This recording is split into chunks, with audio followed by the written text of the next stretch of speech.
Hello. Hi, I'm Hi, John everyone. Binnie. And I'm Um, Natasha Rocha. Nice to meet you. Yay. Welcome along, everyone. And thank you for joining our podcast today. And we're here to both introduce the problems that our podcast will be covering over the coming weeks, months, years, and also our own experiences. So, this is our first podcast in a whole series that we'll be doing every week or so, and we're really looking forward to meeting with lots of people and understanding all about their experiences and the sorts of problems. If I segue a little bit into those, the sorts of problems that we're interested in sharing in this podcast are our experiences of stress, anxiety, burnout in the workplace and our lives, because often the two are intrinsically coupled together. And there's really no limitations to those discussions. We're here for transparency, openness, and honesty. We're also not here to sell you anything. And we're here to also just hold space and hear all about your experiences, share what resonates in our journeys, and also if we've been able to find anything that's helped us on those journeys and based on our experience. And finally, one thing that we'll do with every episode is we'll do a short meditation towards the end. So stick around for that if you're interested, because we'd love to personalize a meditation based on the different challenges, the problems that we raise in the podcast. One meditation won't fix all your problems, but it's a good start in helping you understand there's an oasis of calm just waiting for you to connect with each day if that's something you choose to do. Okay, so, Natasha, since I did the introduction, uh, perhaps you'd like to briefly introduce yourself, please. Absolutely. And I'd also like to talk about our journey as well and how we came together in this, because it is definitely part of the journey and quite interesting in the fact that we used to work together probably about 20 years ago, Yep. like something like that. And, very, very much into the corporate world. And then we went our separate ways, and then both had an awakening and have come together and have realized that we went through some of the same stresses some of the same stresses, and would come out on the other side quite similarly. And yeah, having that conversation a couple of weeks ago in the sense of going, hey, we really need to help people that have gone through the same, you know, journey as we have in order to support them, because it's so scary to come. Sometimes it can be scary coming out on the other side of it, doing that jump, that leap. So yes, my name is Natasha Rocha. I've worked very much in the corporate world, very much into spirituality on a family basis. Never thought I could do it to support people. I had always this grave interest in becoming a psychologist, and helping people mentally, emotionally, but it didn't end up being part of on the cards at that time. So I ended up finding myself in marketing, which is a different kind of psychology, I suppose, in that sense. And I absolutely loved what I did.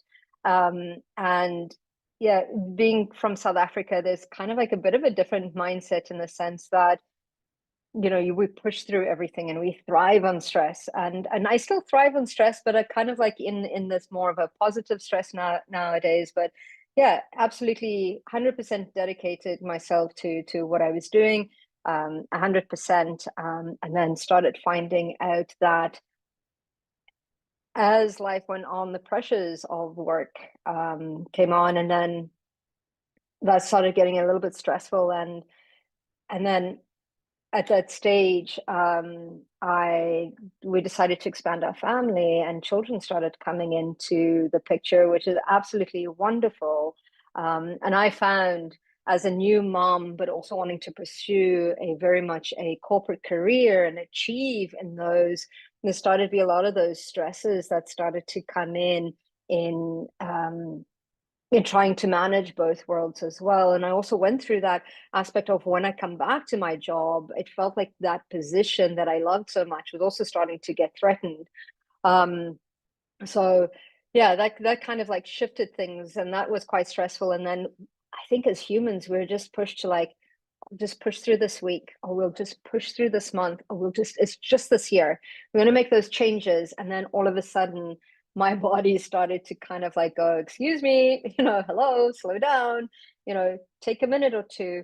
So I did that in that job, changed jobs, um, and then decided to go live in Canada for a little bit. And I went from Edinburgh, Scotland to Canada, and it was quite stressful in the sense of kind of like adjusting to different culture, different place, different area, different industries as well, especially where I landed. It was very much oil and gas focused as opposed from technical, but I mean, product to product. I mean, marketing is what it is.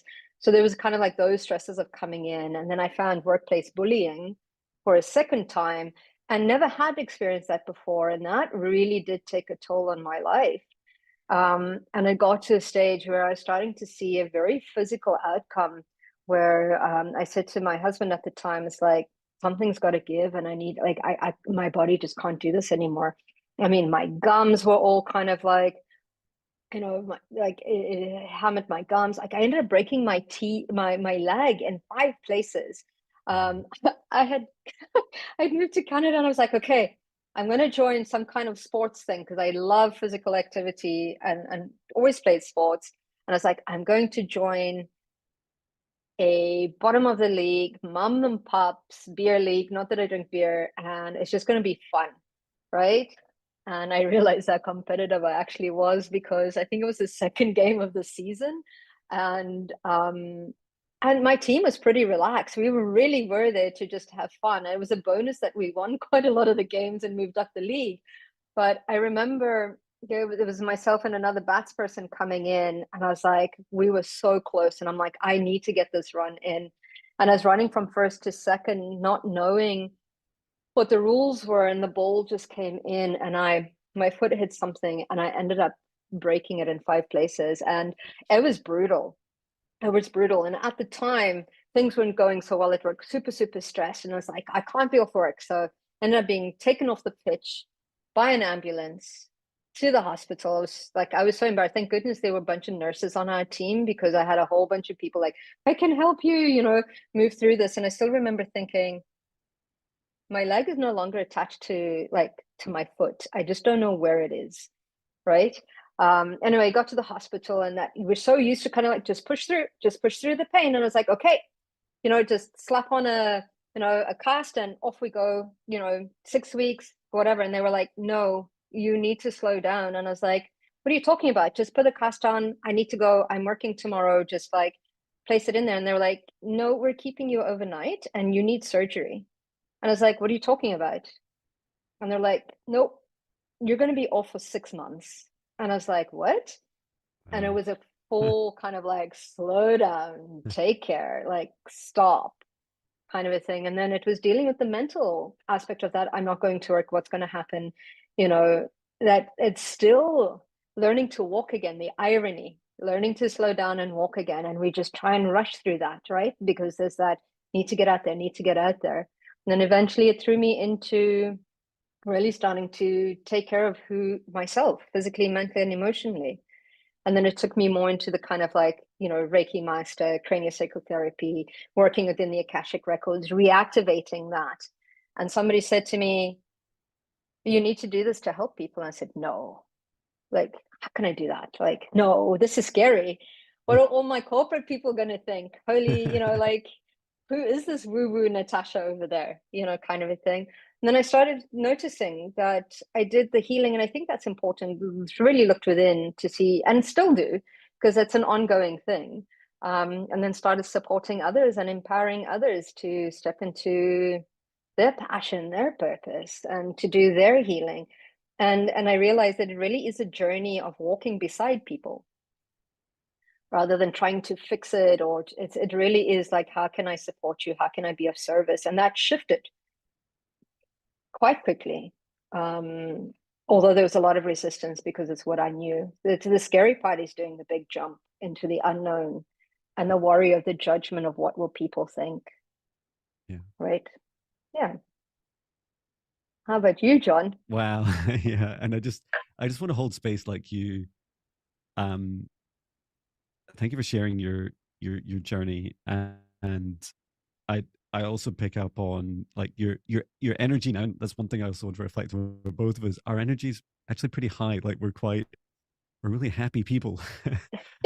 We have gone through hard times, and I you brought back like that experience so vividly, and it definitely resonates with me. Like that is a really hard moment when you're in your life when you just your body says no, Mhm. no more. It's like you know, it's easy to react and feel like your body's like somehow it's a mutiny, like your mind is the captain of the ship and everything's going fine, but at some point the crew you're and the ship itself will go no, we're like we're just going in circles, or we're concentric circles, or whatever it is that's going Mm. badly wrong.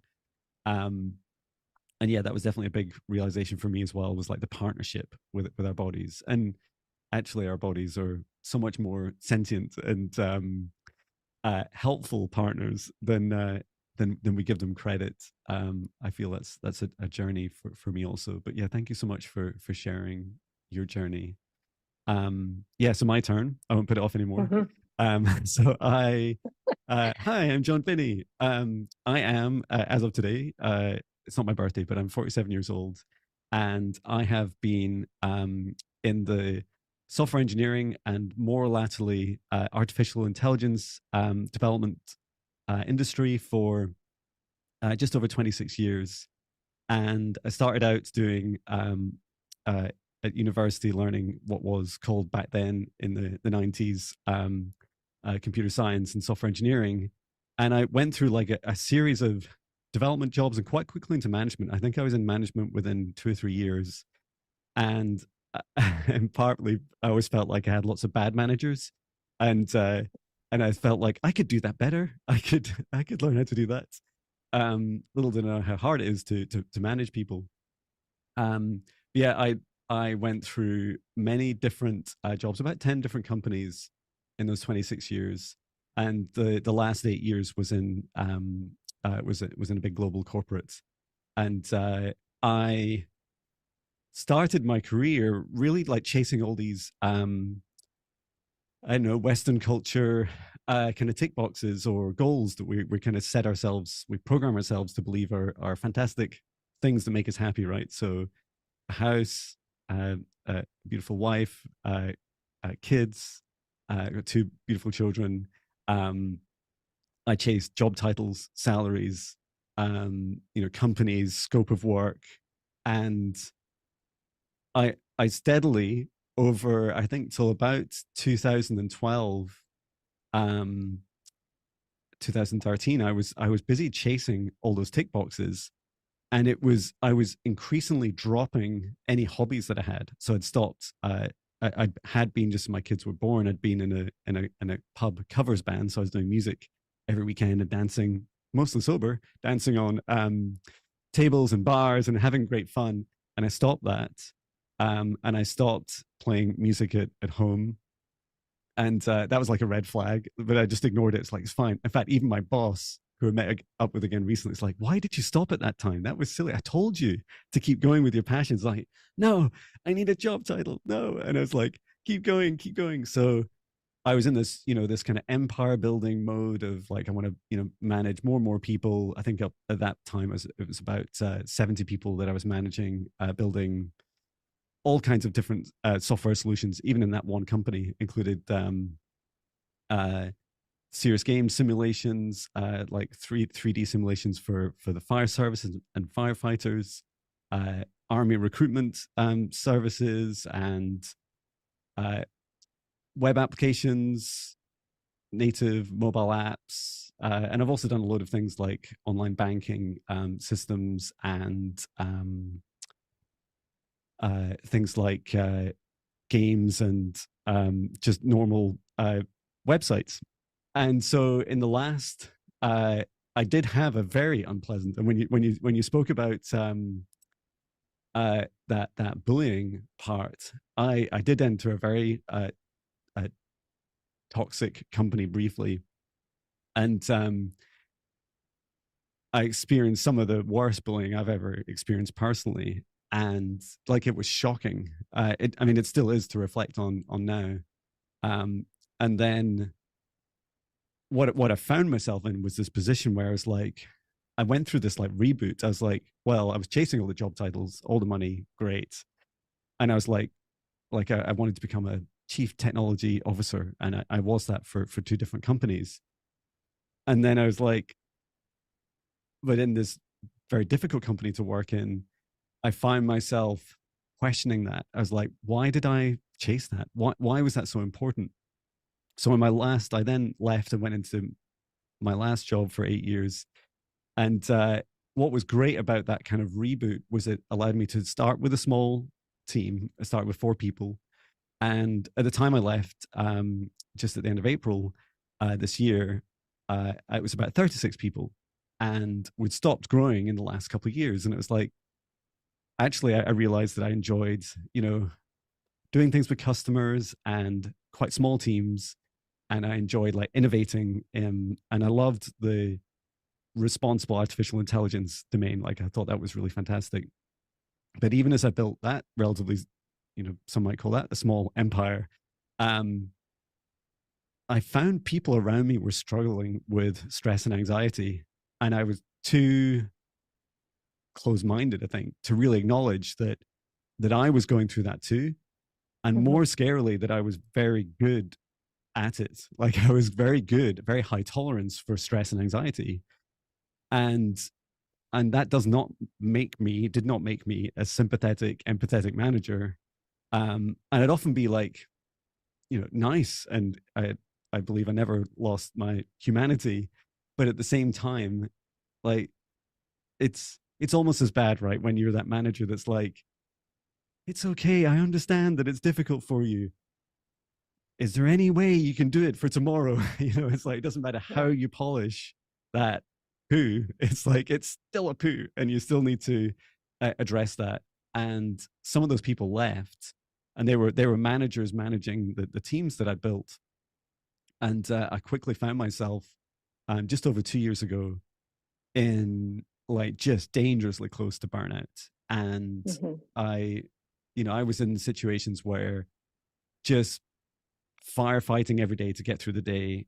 End of the day, I would, go straight to bed as early as I could, just so I could like survive the next day. And then the weekends, really, all I would do is um, sleep in as long as I could in the mornings, go and do something for a few hours during the day with the family. But even then, it's like 2 or 3 hours, and then the rest of the time, all I could do is like sit in a sofa or Mm-hmm. just, not be working, because my body was like, we can't do any of these things. It includes fun things, right? Like Mm-hmm. I would have loved to spend more time with my family back then. And all of this latterly, was running in parallel with my awakening. And my awakening was in 2017 when I started meditating each day. And that, if if anything, like, and I think this is something that Natasha and I are very passionate about, is that if anything, it enabled me when meditating every day to take on even more stress and more anxiety, because I was able to say to my body for 10 minutes each day, there, John, it's okay. We're going to be okay. Look, 10 minutes, we can do it. We're in this together. We can do it. And yeah, eventually I just said to my wife, I was like, see, like your conversation, Natasha, I was like, I've got to stop. Something's got to give. Mm-hmm. And at that time, 2 years ago, I applied to go part time, which was as a senior manager in a global corporate. Is like really rare. I only knew of one other, and but they inspired me, and I was like, so I went down to 3 days a week, much to the unhappiness of many, because it was quite an exception. Um, but it made a world of difference, and suddenly all these things that I was doing, like meditations for people, I'd been doing by then. I'd already been doing for a couple of years, like quantum energy healing for people. And instead of me turning up to these healing modalities, Mm-hmm. stressed and highly strung, I was increasingly like a bit more of a roller coaster. So I'd have 4 days off where it's like, it's nice and calm and everything's good. And then I'd go ramp right back up to that highly caffeinated, highly pressurized, stressful work environment for 3 days, often working 30, 40 hours in 3 days, and then calm again.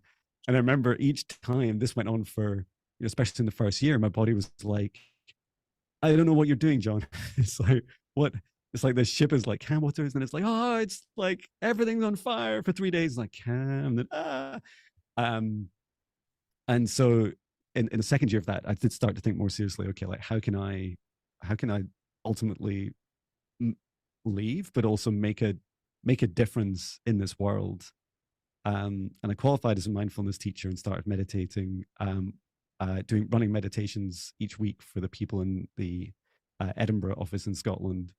And that expanded out a bit to around some of the European offices, and and that helped me see and become very even more passionate, and even give me even more conviction to feel like there's big problems beyond just John and his decision to go part-time for 2 years and then eventually leave and start his own business. It's it's much more than that. Like, so many of us are struggling with this, and it's not that it's just bad for our health. It it is it is deadly serious. And I use that word intentionally, and I'm very sad to lost a team member. um and I felt like, whatever the exact causes were, I felt part of that picture. I was part of their life. I was their manager, and it was very sad to see them stressed. And then after a long period of illness, and they're trying to recover, that they eventually died. And it really helped me realize that there's more we can do for each other. And I'm not saying, we can save each other's lives. We can't do that either. But we can raise the visibility of stress and anxiety. And hopefully, if any of our stories resonate with you, at least show that there's a risk of burnout in the way that you're behaving right now. If you're keeping pushing every day and you're not taking time for your passions and the things that you love in your life, and trying to achieve a balance or finding a path to achieving it. That's brilliant. Thank you for sharing. And that's absolutely coming from very different perspectives. And I love how you said that meditation just allowed you to be able to cope better and do more. And I think that is very important, because a lot of the times we look at band-aid situations. Just take a week off, it'll be fine. And we go back to the same things. And I think the seriousness of not, I think, getting to the core of what is happening physically, mentally, and emotionally is important. And it's dangerous if we don't. And people, as you say, I'm really sorry about your colleague that you lost, but it gets to that phase where it's just, where does it stop? Right. And I think bringing the awareness of when you're leading to it is so important, because sometimes we don't know that is where we're heading until, something happens. I remember going to an Ariana Huffington from the Huffington Post. She did a big talk once. Mm-hmm.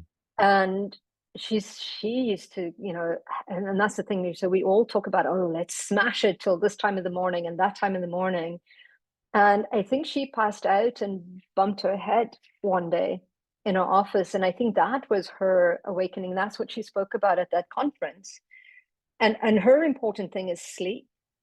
She actually says, sleep your way to the top, because that is that restful period, kind of a thing. So you need that time of rest. And I think that's what she realized, it's unbalanced, and you don't know until something happens. And with looking at more of the mental, emotional, energetic aspect of it, the last protocol is the body. When the body says, okay, enough's enough. And I commend you on your bravery for saying, this isn't working for me. I need to go down to 3 days. It's not heard of. It doesn't matter. This is what I need. And that's important, because a lot of the times we fear, what will our managers say? What are what other people think? You know, kind of thing. And we don't really ask for what we need Yeah. anymore. There's this fear of losing one's job, losing one's position, losing one's friends, losing one's network. And that fear stops us for actually, and I don't know if it's completely fear or if it's a, where do we start losing our value as people, our value as mom, parents, sisters, brothers, daughters? Where do we start aligning our values where we become our work? Yeah. And that's very much a mindset that I grew up in. Like, the business doesn't have a heart. You just need to show up. You know, you don't need to like somebody to work with them. Like, literally, these are things Yeah. that are like, just show up, just keep going. Yeah. But yet we don't show up for ourselves in the same manner. We don't show up for ourselves. So that is quite an amazing thing, that you're like, I know that this isn't what things are normally like, but this is what I'm needing right now. So I'm going to ask for it. And that, I commend you on taking that step forward, because by you choosing yourself, you, and for that other colleague that inspired you, you give others permission to start doing that as well, which Yeah. is so important these days. Yeah. Absolutely. Thank you. I wanted to touch on two strong themes, epiphanies, in these problems that we face that are picked up on both from both of us. Like, the first is our culture um, drives us to tightly couple, to like deeply connect our own outward like push productivity together. I can't quite do this on camera. Together with our own self-worth, and that the two are interlinked and intertwined, and Yeah. therefore I am because I do is the most one of the most destructive things we could think of, right? Absolutely. And that somehow it is, so that the opposite is somehow just a disaster, like that everything that we love in our lives will disappear if we break the two. If we said, my productivity has literally nothing to do with my self-worth, that I just love myself regardless. I Yeah. always love myself. I love myself when I make mistakes. I love myself when I have success. I love myself when it's raining. I love myself when it's cold. I love myself when I'm resting, because resting is productive.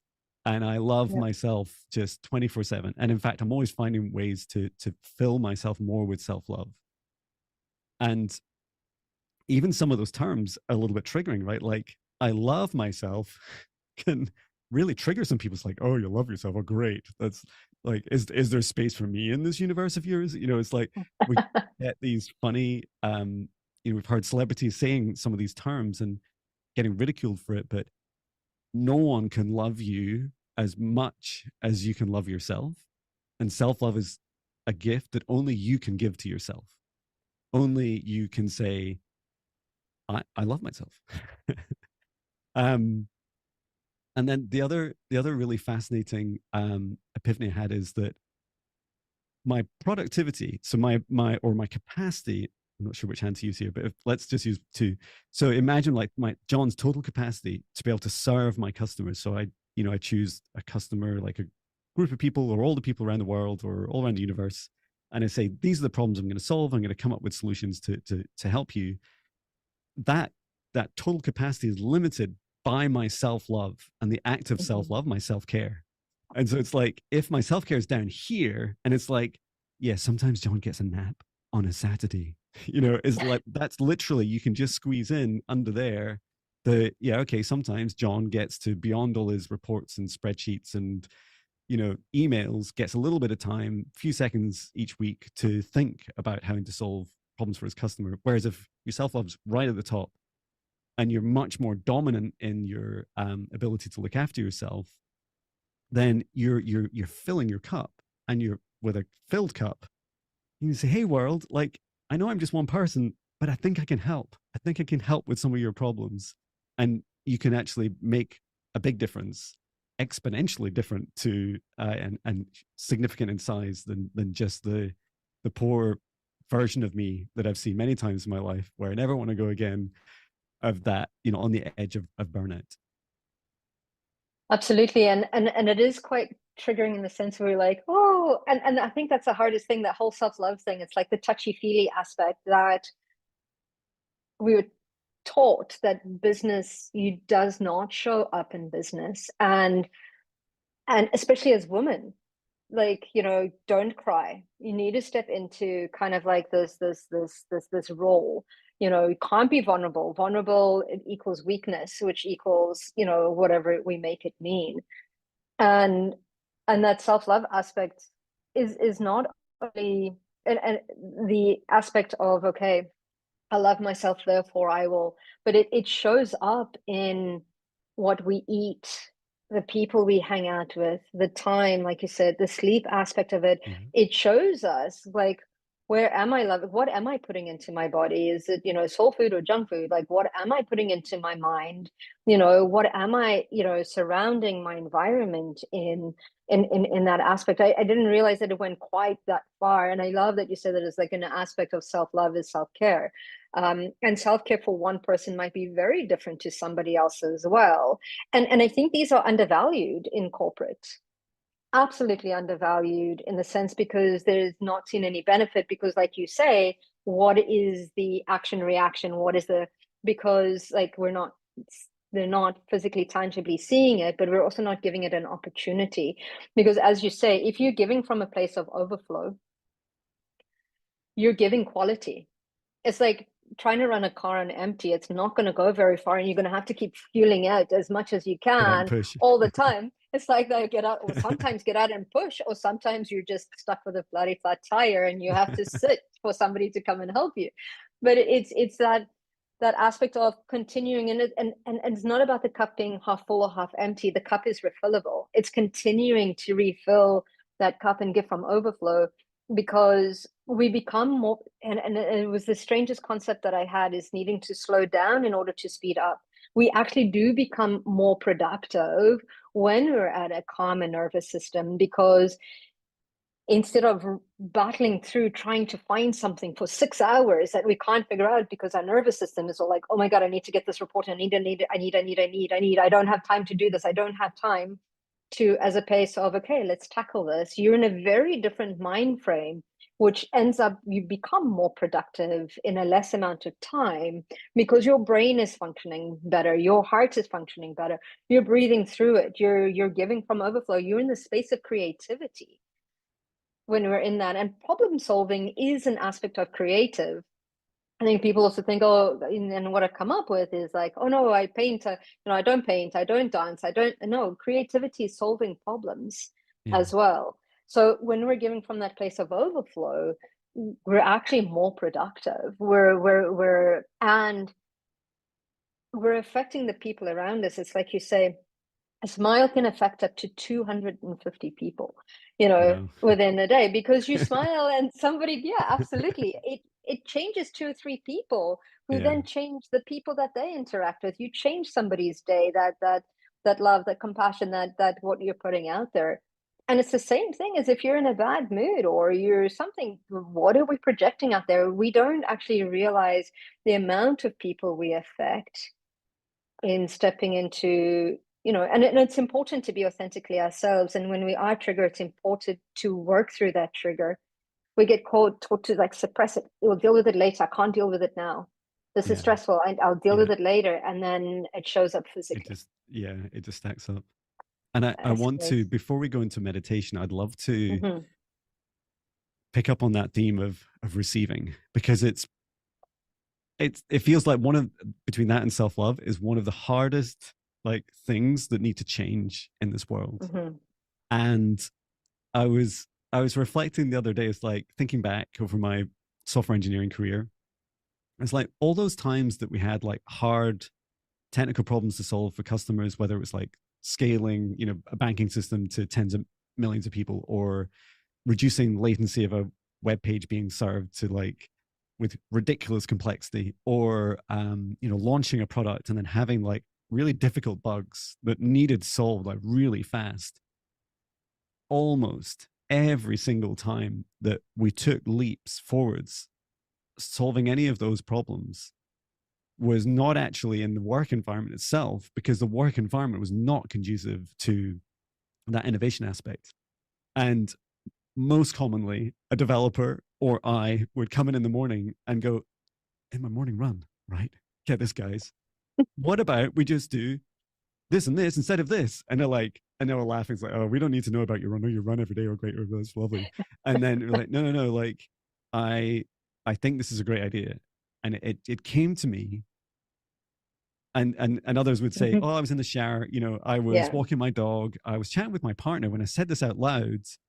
And they're like, and they suggested, and then that led me to think this. And some of these problems were like, multi-million pound problems affecting, putting businesses with hundreds or thousands of people at high risk of like losing big contracts or losing their jobs. And so the intense pressure, and our reaction, our kind of traditional reaction to that is like, push harder, everybody, work so many hours, and you constrain your ability to receive any of the ideas to so small, like this tiny little pinprick. And yet the time out is the thing, that the space to receive is an incredible gift to give people and to give yourself. In many respects, it's linked to your self-care, and it allows you to receive some of the biggest inspiration you could ever receive in your life. And I like outside of work, I also practiced from meditating every day, just asking initially the universe, and then as I developed my spiritual beliefs and abilities, talking to spirit guides and asking for messages for songs each day. And that's allowed me to create 2,400 songs in that time. And it's like, there's just no limit if you give yourself, in that case, I gave myself 10 minutes, or like today, like give myself 10 minutes each day to receive. Yeah. If you do that, you're able to receive even more than you could possibly imagine. And that's kind of the whole point, right? And we know this from so many artists, well, musicians and painters and people throughout history. They talk of these lots of different ways and lots of different kind of spiritual or practices that they give to it, but they often talk about some sort of a expansiveness, awareness, a higher aspect of themselves, a higher aspect of the universe or their God or whatever they believe in, that when they spend time in that space, they create this ability to receive, and they just set an intention. They're like, create some art, create an incredible dance, create a book, create the problem to the software to solve a bug, like whatever it is that you're setting the intention to do. And I feel that's also going to be a big part of our journey, is understanding the problems that we face and being able to receive. Absolutely. No, you're absolutely right.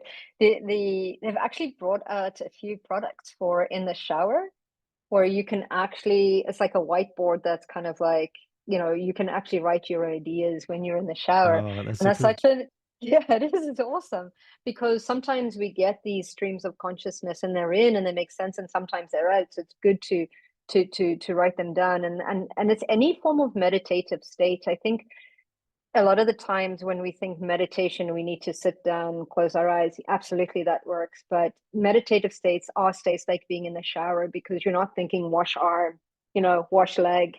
It's in this kind of like automatic flow, and you're in, water amplifies things as well. And it's kind of like, it allows your mind to drift. Running is another form of meditation as well.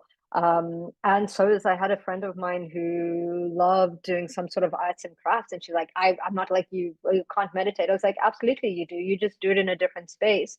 Your time and space disappear. What is the thing that you enjoy doing, where everything else disappears and you become expansive? So I think it's important to look at the different types of meditation, what ways work for one person and then the other. And yeah, let's jump in. Fabulous. Yeah, let's we've talked about it a bit. Now let's do it. Let's do Yeah, it. let's just do it. And yeah, I'd like to get us started with a really short meditation. And I'm just going to I'm gonna create it on the fly, and then I'll just ask you, Natasha, to I'll just kind of introduce you in my meditation voice, Okay. and ask if there's anything you'd like to add. And yeah, I would encourage anyone, whether you've meditated or not, whether you feel you have the busiest mind and chaotic mind in the universe or not, um, it's accessible to everyone, and to know that it's okay. Like, even just listening to this, whatever you're doing is fine. I do recommend, if you're driving or operating heavy machinery or something that is risky to do whilst like taking your concentration off it, then perhaps you should pause and listen to this afterwards. But yeah, without further ado, let's begin. And so we'll begin by taking in 3 deep breaths, and just breathe as deeply as feels right for you. So take a deep breath in through the nose, and then breathe out through the mouth, nice and loud. And again, breathe in through the nose, nice and deep, and breathe out through the mouth, nice and loud. And this time, breathe in through the nose, nice and deep. And now release any negative energy from yourself, nice and loud. And just allow yourself to breathe deeply and calmly. And I'd like you to join me in bringing your focus, your attention to your body at this time. And you could gently just reach up to the top of your head. Just become aware of your scalp, your hair, if you have hair, anything you're wearing on your head. And then bring your attention all the way down through your body, down through your legs, and then down to the tips of your toes.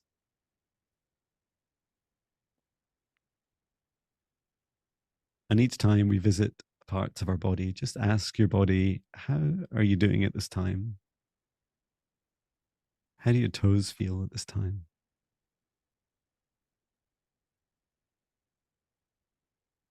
Are they needing rest? Are they needing movement?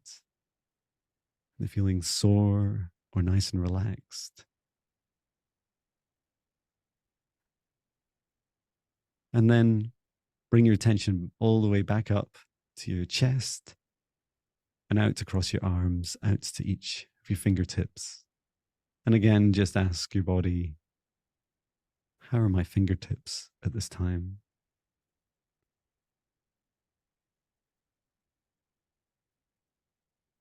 And coming back now to our chest area and to our hearts. And I'd like you to ask yourself a very important question that you could consider to ask yourself each day. And when we ask these questions, just allow your body to give you an answer. And our first question for our hearts and our bodies is, what can we do more for ourselves after this meditation to show that we truly love ourselves and can take better care of ourselves?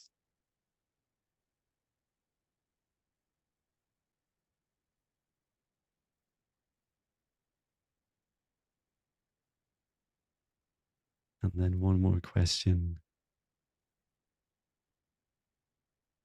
What is it I can do in my life each day to show myself that I love myself more and more each day?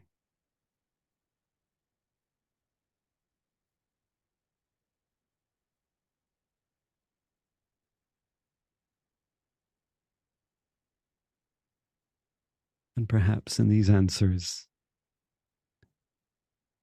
there's silence, or you might feel a sensation in a specific part of your body. You might experience some memories some thoughts, or some visualizations of seeing yourself doing the things for yourself that will fill your body with that happiness and that love. And perhaps you'd like to hold on to the feeling of one of those just now. For me, it's doing some of the things I would do when I was a child, filling my heart with such joy, just holding that feeling of joy when we truly love ourselves in our hearts for a moment, for as long as we choose to. And I'd like to ask now my dear friend Natasha what she would like to add at this time. So continuing to connect into your body, you could also ask yourself, what am I already doing to love myself? Physically, mentally, emotionally.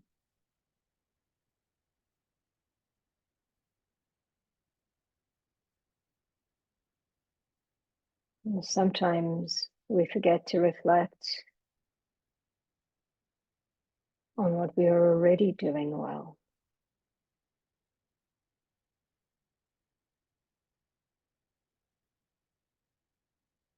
And ask yourself, if there was one thing that I could do today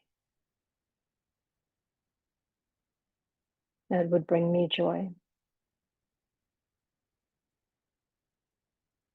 what would that be?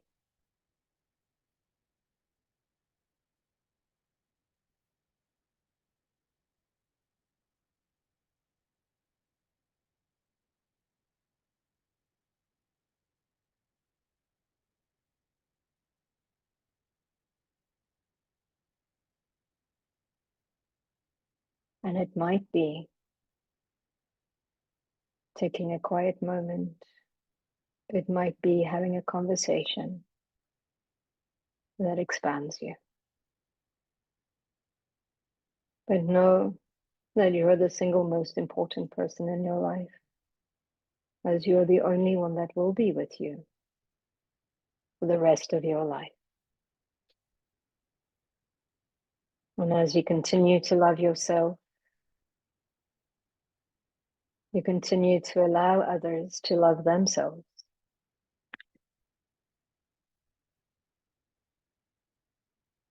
Giving them permission to care for themselves.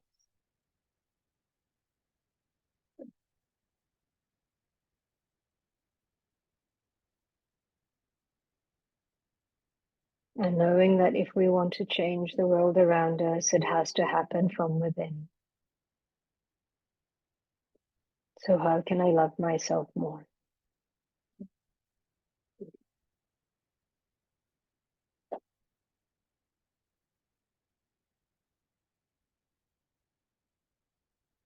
Now take one moment to envision somebody that you love the most in this world and allow them to stand in front of you. And from your heart, send them the amount of love that you feel for them.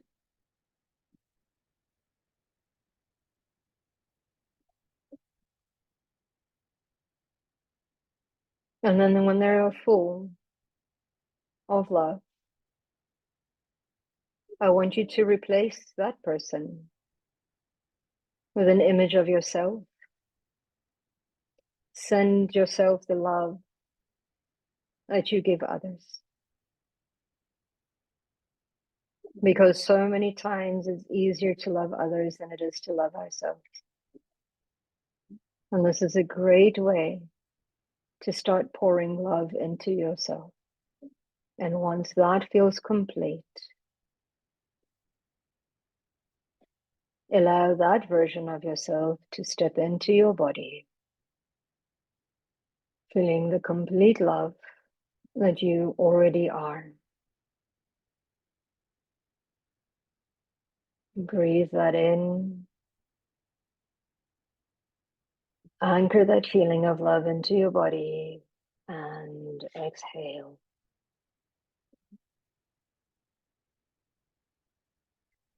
And when you are ready, we give thanks and gratitude for this meditation. When you are ready, open your eyes and take another deep breath and continue to love yourself for the rest of the day.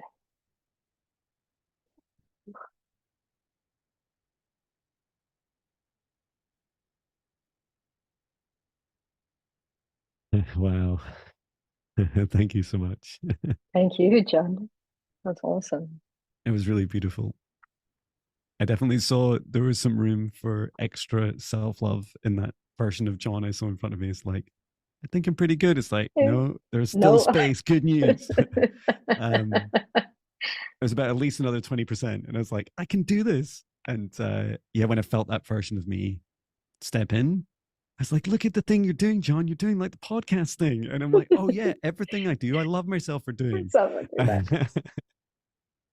Absolutely. Absolutely. Especially for the humanness. It's starting to love the humanness of who we are as well, which that aspect of self-love helps as well. And I find, yeah, it's there's always more love, never less, that we can give. Wow. For sure. Well, thank you. And thank you so much for everyone that's watched the episode, both now and in, I'm sure, many years to come.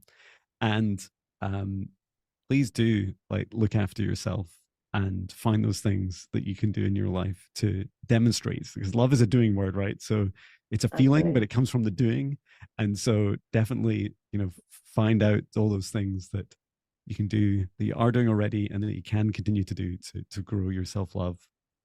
And we look forward to next time we're together, we'll have a third person. Absolutely. And if you're watching this and you're interested in joining our podcast, we already have quite a lot of people that are interested, and we're excited to bring them on future shows. But if you'd like to register your interest, just let us know. I'll put some information in the description.